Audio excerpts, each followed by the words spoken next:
사도행전 8장 26절 28절 세 절입니다. 제가 봉독하겠습니다. 주의 사자가 빌립에게 말하여 이르되 일어나서 남쪽으로 향하여 예루살렘에서 가사로 내려가는 길까지 가라 하니 그 길은 광야라. 일어나 가서 보니 에디오피아 사람 곧 에디오피아 여왕 간다게의 모든 국고를 맡은 관리 네시가 예배하러 예루살렘에 왔다가 돌아가는데 수레를 타고 선지자 이사야의 글을 읽더라. 아멘. 오늘 우리 예배 가운데 성령님께서 우리를 인도하셔서 우리 마음과 우리의 눈을 열어주시기를 주님의 이름으로 축원합니다. 먼저 제목 1번으로는 하나님의 나라라고 하는 단락으로 지난주에 스데반 집사님의 순교로 인해서 교회의 핍박이 시작되었습니다 라고 말씀을 드렸습니다. 분명 핍박은 고통입니다. 우리는 핍박받고 싶지 않아 해요. 하지만 이로 인해서 복음이 온 세상에 퍼지고 교회가 여러 곳에 세워졌다라고 하는 것은 분명 기쁜 일입니다. 그렇기 때문에 우리는 내 기준으로 상황을 판단하기보다는 하나님께서 우리 상황을 다스리고 계신다라고 고백할 때에 우리 삶 가운데 세우시는 하나님의 나라를 발견할 수 있습니다. 어제가 한국의 광복절이고 오늘 예배 후에 광복절 행사를 하기에 우리 신앙의 의미를 광복이란 의미로 설명할 부분이 있습니다.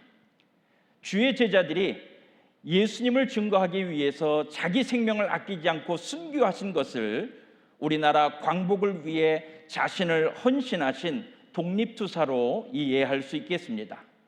나라가 없으면 나도 없기 때문에 개인의 안녕이나 영화를 바라지도 않고 오직 우리나라 광복만 원하셨던 것처럼 하나님 나라를 바라는 우리 모두들도 사실은 하나님 나라의 독립군이에요.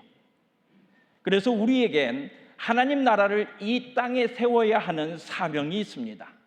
나라 없는 백성이 돈 많이 벌어봐야 부자가 될까요? 나라 없는 백성이 좋은 집을 살 수가 있겠습니까? 나라가 없다라고 하는 것은 모든 권한을 잃었다라고 하는 뜻으로 노예가 되었다라고 하는 의미입니다. 그렇기 때문에 제자들도 세상의 성공을 바라지 않고 천국이 되시는 예수님만 따랐고 예수님을 또 알리기 위해서 자기 생명까지 그렇게 드렸다라는 겁니다. 이 사명을 위해서 예수님께서는 우리들도 불러주셨습니다. 여전히 우리는 죄 가운데서 고통받는 하나님의 자녀들을 구해내야 되는 독립군이에요. 삶의 우선순위를 정하시는데 우리는 명확한 기준을 잡아야 합니다.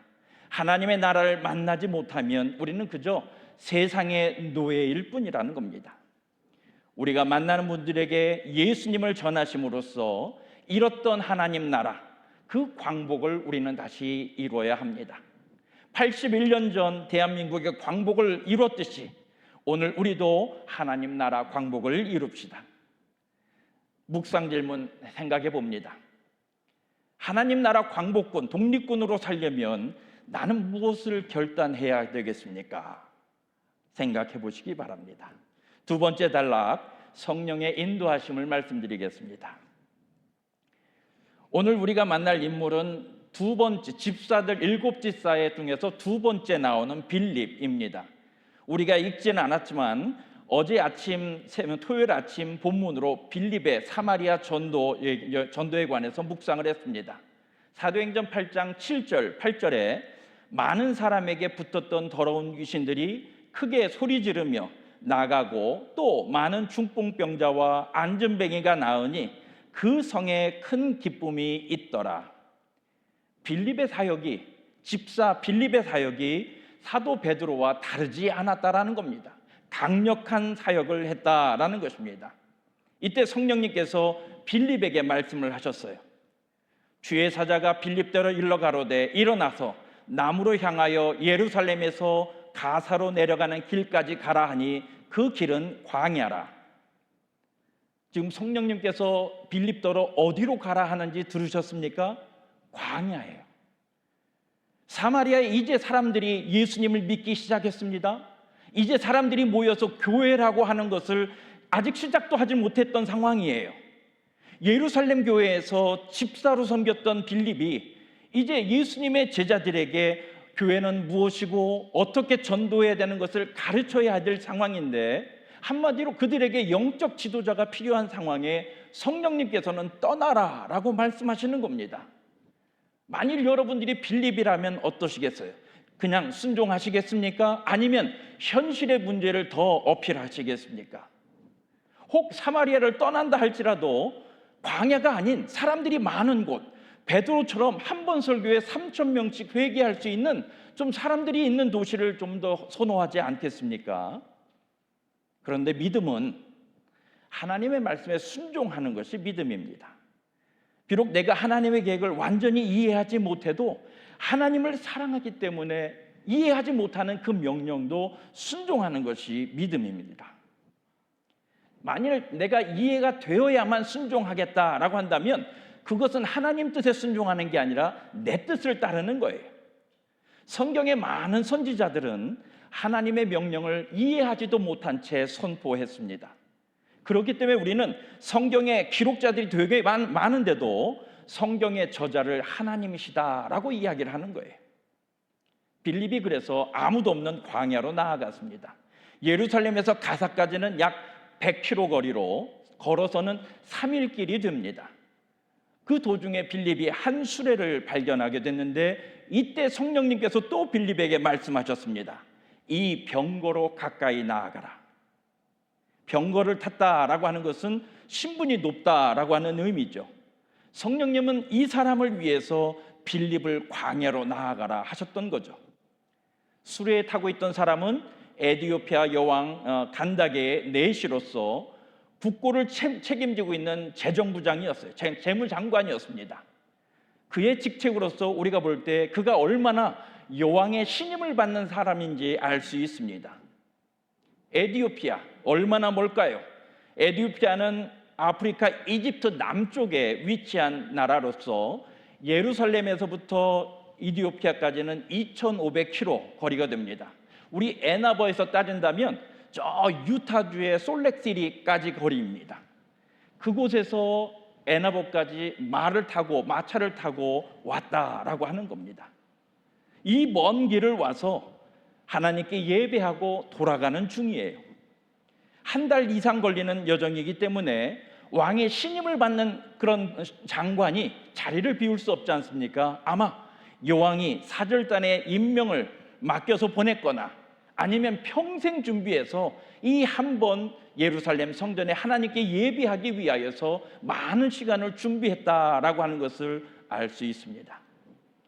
자, 그러면 예루살렘에서 예배하고 돌아가는 사람이 감격에 겨워서 내 꿈을 이루었다 해서 행복해야 될 텐데, 그 기대와는 달리 이 관원은 지금 한 책과 씨름을 하고 있어요.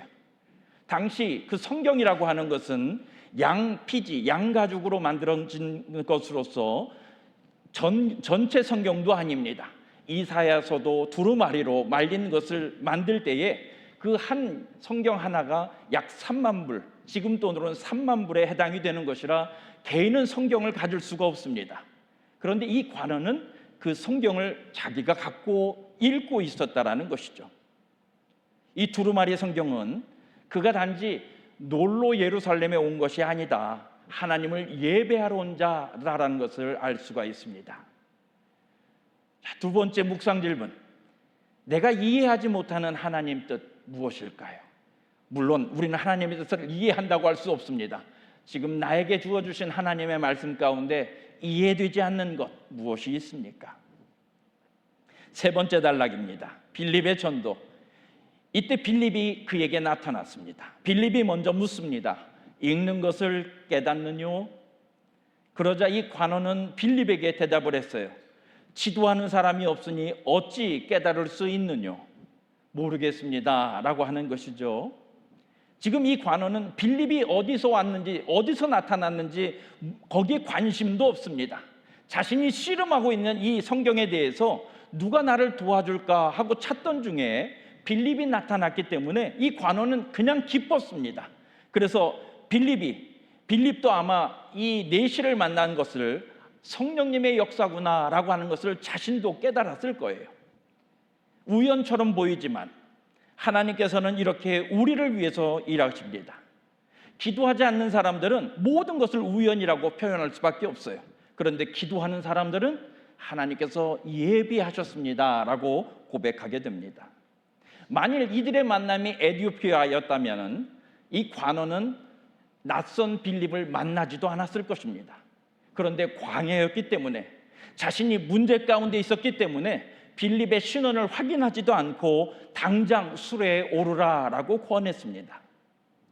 빌립이 올라보니까 관원이 읽고 있던 성경은 이사야 53장이었어요. 이사야 선지자는 빌립보다 700년 이전의 선지자로서 하나님이 약속하신 메시아에 관한 예언자입니다. 관원이 읽던 이 한 구절, 우리가 읽지는 않았지만 제가 읽어드리겠습니다. 그 구절이 저가 사지로 가는 양과 같이 끌리었고 털 깎는 자 앞에 있는 어린 양의 잠잠함과 같이 그 입을 열지 아니하였도다. 이사야 53장 7절의 말씀을 읽고 있었던 겁니다. 예수님의 제자들은 이 구절을 포함한 이사야 53장을 메시아 순환 예언으로 이해를 합니다. 그렇지만 유대인들은 메시아는 승리자요, 정복자요, 왕이기 때문에 이 이사야 53장에 묘사된 도살장에 끌려가는 어린 양과 매칭이 되지 않기 때문에 이해할 수 없고 메시아일 수 없다라고 단정을 합니다. 그들은 어린 양이 누구다라고 설명하지 못하기 때문에 이사야 53장을 읽지 않아요. 하나님의 예언이 이해가 되지 않으니까 그냥 무시해버렸습니다. 대제사장들과 유대 지도자들이 이사야 53장 예언된 대로 53장의 내용대로 예수님을 죽였다라고 하는 그 사실 자체가 그들이 이사야 53장을 읽지 않았다, 몰랐다라고 하는 증거입니다. 오직 예수님을 믿는 자들만이 예수님의 죽음이 이사야 53장의 말씀을 성취한 것이다라고 고백합니다. 그렇기 때문에 에티오피아 관원이 이사야 53장에 관한 질문에도 예루살렘 성전에서는 답해줄 사람을 만나질 못했습니다. 그래서 관원은 혼자 애쓰고 있었던 것이죠. 이 관원이 묻습니다. 청하건대 묻노니 선지자가 이 말을 한 것은 누구를 가리킴이냐? 이사야 자기를 가리킴이냐? 타인을 가리킴이냐? 빌립은 이사야 53장 말씀을 시작으로 그 관원에게 예수님을 전했어요. 복음을 듣던 관원이 이렇게 말합니다. 36절에 보면은 보시오, 여기에 물이 있어. 내가 세례를 받지 못할 이유가 무엇이겠소? 라고 질문을 합니다. 이 말은 예수님의 마지막 명령인 세례를 주어 제자 삼으라 라고 하는 것이 예수님의 명령이었던 것을 감안할 때에 빌립이 이 관원에게 세례까지도 알려주었다라고 하는 것을 알 수가 있는 대목이죠. 이 관원이 예수님을 믿겠다 고백한 것입니다. 또 이 질문, 내가 세례를 받지 못할 이유가 무엇이겠소? 라고 하는 이 질문에는 그 관원의 상처가 담겨 있어요. 이 관원은 여왕의 내시입니다.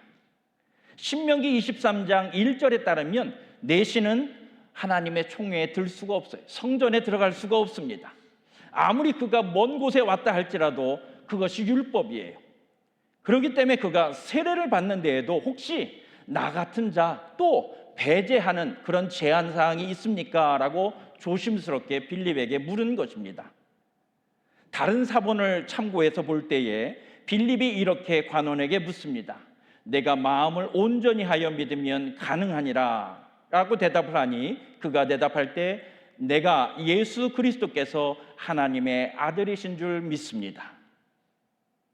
관원의 고백 후 빌립은 그와 함께 물에 들어가서 세례를 베풀었습니다. 그리고 39절에 보니까 둘이 물에서 올라갈 때 주의 영이 빌립을 이끌어 간지라.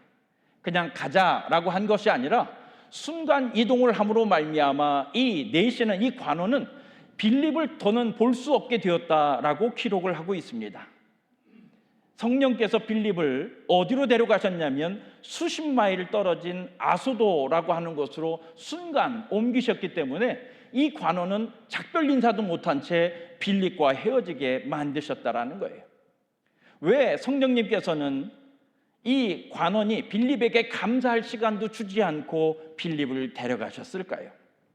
만약 성령님께서 빌립을 데려가지 않으셨다면 이 사람은 빌립에게 감사했을 것이고 빌립을 이디오피아로 데려가자 했을 것이고 빌립을 스승으로 삼음으로 말미암아 자신이 전도자가 되기보다는 빌립에게 의존하는, 마치 예수님께서 승천하지 않으시면 사도들이 예수님 밑에 계속 머물러 있는 것과 같이 전도자로서의 역할을 할 수 없다라는 것입니다.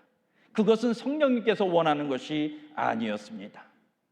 그러나 역사적으로 볼 때 4세기 후반 에티오피아의 기독교가 크게 확장되어졌습니다. 프로멘티우스라고 하는 그런 이집트의 주교가 임명되는데, 주교라고 하는 것은 교회가 많았다라고 하는 거예요. 교회 리더들의 그 리더가 주교가 되는 것입니다. 물론 이 에티오피아 관원, 이 한 사람으로 인해서 에티오피아의 기독교가 다 전파됐습니다라고 우리는 알 수가 없습니다만, 그가 에티오피아의 최초의 기독교인이었다라고 하는 사실은 분명합니다. 그 사람은 빌립을 다시 보지 못했지만 기쁨으로 자기에게를 돌아갔습니다. 묵상 문제, 나는 삶의 고통 가운데 있는 이들에게 예수님을 전하고 있습니까? 네 번째, 제 간증을 말씀드리려고 합니다. 제가 한국에서 한 학생부를 지도하고 있을 때에 그 학생부의 겨울 수련회로 주제를 하나님의 음성 듣기라고 하는 주제로 4주 넘게 성경 공부하고 기도 훈련을 진행을 했습니다. 그리고 이제 훈련을 하기 위해서 훈련을 마치고 전도 여행을 계획을 했는데 6, 7명의 학생들하고 10명의 선생님을 5개 팀으로 나누어서 선교 여행을 떠나보냈습니다. 저도 그 중에 한 팀에 속해서 인솔을 했죠. 그런데 겨울이니까 출발하는 당일날 폭설로 인해서 행사를 해야 될지 말아야 될지 고민하게 됐습니다. 저는 너무도 두렵기도 하고 이 일을 강행해야 하는 게 맞는가라고, 경기도에서 전국 5개 지방을 보내는 그런 행사였기 때문에 이 행사가 너무도 부담됐어요. 그런데 그날 교사들뿐만 아니라 학생들도 전도를 위해서 함께 기도를 했습니다. 함께 기도하고 우리가 갑시다, 갈 수 있습니다, 함께 기도하고서는 여행을 가기로 했습니다. 다른 4팀들은 정해진 지역 일정을 따라서 정해진 교회로 가기로 했고, 제 팀만, 저와 함께하는 팀만 목적지를 정하지 않았어요. 도시만 정했지 어디로 갈 것인지를 정하지 않았습니다. 그리고 도착한 곳에서 기차역에 내려서, 기차역 광장에 내려서 거기서 사역을 시작했습니다. 찬양도 부르고 전도를 위해서 연극도 하고 또 만들기 작품 만들어서 아이들에게 풍선도 나눠주고 겨울이니까 눈 맞으면서 해 질 때까지 그렇게 전도했습니다. 저는 사역만 준비했을 뿐 숙소도 정하지 않은 상태이기 때문에 이제 식사와 숙소를 이제 마련해야 될 상황입니다. 비용이라고는 최소한의 교통비, 최소한의 식비만 받았기 때문에 마음대로 돈을 쓸 수 있는 상황도 아니었습니다. 그래서 저희들이 이제 기도했습니다. 무엇을 먹어야 되느냐? 기도하는 중에 한 두어 사람이 이제 서로 제안하는 거예요. 우리를 위해서 이런 메뉴가 어떻겠습니까? 라고 제안하는 것을 따라 그 식당을 찾아서 갔습니다. 그리고 식사한 다음에 또 이제는 해가 졌어요. 가서 잘 곳도 없습니다. 이제 말하자면 노숙자가 됐습니다. 밥을 먹고서 15명이 똘똘 앉아서 기도하고 있으니까 식당 주인이 찾아오셨어요. 뭐 하고 있는 거냐고. 그래서 저희가 지금 잘 곳이 없어서 지금 기도하고 있는 중이라고 얘기를 했더니 식당 주인께서 얘기하시는데 본인 교회에 가면 선교사님들을 위한 숙소가 있다라고 본인이 다니시는 교회를 알려주셨어요. 거기까지 가는데도 버스비를 아끼기 위해서 눈을 맞으면서 15명이 1시간을 걸어갔습니다. 그 교회는 선교사를 위해서 숙소를 준비하셨기 때문에 저희가 들어가자마자도 온도를 준비해 놓으셔서 추운 날 떨지 않고 학생들이 다 쉴 수 있었습니다. 다음 날이 주일이었기 때문에 저와 학생들이 그 교회 예배에 참석을 하고 준비했던 특성으로 저희도 예배에 참석을 했습니다. 설교에는 선교사님이 오셔서 선교 보고를 해주셨는데 전도 나온 청년 학생들을 격려해 주셨죠. 그렇게 예배 후 저희는 기차를 타고 다시 본 교회로 돌아왔습니다. 주일 저녁에 5개 지역에서 흩어졌던 학생들이 모두 돌아와서 우리 교회에서는, 우리 팀에서는 이런 사역이 있었습니다, 이런 사역이 있었습니다 라고 선교 보고를 부모님들 앞에서 했습니다. 저는 너무도 두렵고 마음만 졸이고 다녀왔는데 학생들의 눈은 자신감이 넘치는 거예요. 성령님이 우리를 살려주셨고 성령님이 도와주셨습니다 라고 하는 그런 고백을 할 수 있었습니다. 말씀을 마치려고 합니다. 온 세상은 구원자를 기다리고 있어요. 모든 사람들은 그래서 예수님이 필요합니다. 비록 그들이 비싼 수레를 타고 있을지라도 스스로 이해할 수 없는 문제로 인해서 씨름할 때에 성령님은 우리가 그들을 만나고 그들에게 예수님을 전해주기를 원하십니다. 성령님의 인도하심에 순종합시다. 우리의 모든 성공은 하나님 나라가 이 땅에 세워지는 것입니다. 하나님 나라 없이는 우리의 건강, 우리의 가진 재물들, 자녀들, 우리를 행복하게 할 수 없습니다. 우리가 이해하지 못할지라도 우리를 부르시고 인도하시는 하나님께 순종합시다. 그때 하나님께서 우리를 성령 충만케 또 구원의 기쁨이 가득해 하실 줄로 믿습니다.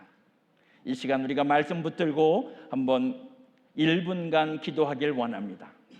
예수님을 믿는데 왜 나는 여전히 같은 문제로 씨름하고 있습니까? 이제 주님의 부르심에 우리는 순종할 때입니다. 내 계획이 아닌 날 위한 주님의 계획을 들으십시오. 비록 이해되지 않지만 나를 부르시는 그 음성에 순종하시기 바랍니다. 주를 만나길 원하는 자에게 나는 예수님을 어떻게 전하고 있습니까?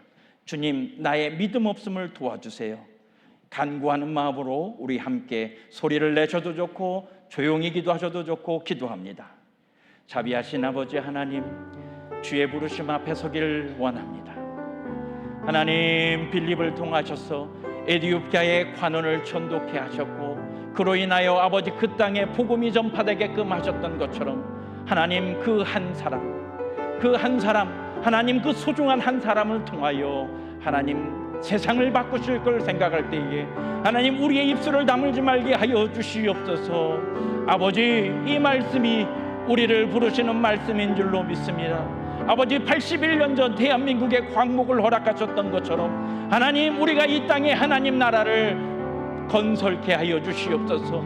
하나님의 나라가 우뚝 섬으로 말미암아 세상에 포로되었던 자들 자유케 하시고 하나님을 잃었던 자들 주께 돌아옴으로 말미암아 그 마음에 기쁨과 찬양이 넘치는 세상 우리에게 허락하여 주시옵소서. 아버지, 우리의 믿음 없음을 용서하사 주님의 말씀을 듣고서 그 말씀으로 우리의 영역이 무장되게 하소서. 우리는 광복군이며 우리는 하나님의 나라를 건설할 하나님 나라의 주인임을 알게 하셔서 하나님, 주님 붙잡아 주시옵소서. 사랑의 하나님, 일찍이 사망에 매여 영 죽게 된 우리들을 사랑하셔서 예수님을 보내주신 은혜를 감사드립니다. 오직 예수님을 믿음으로 인하여 우리가 사망에서 영생으로 구원을 얻었습니다.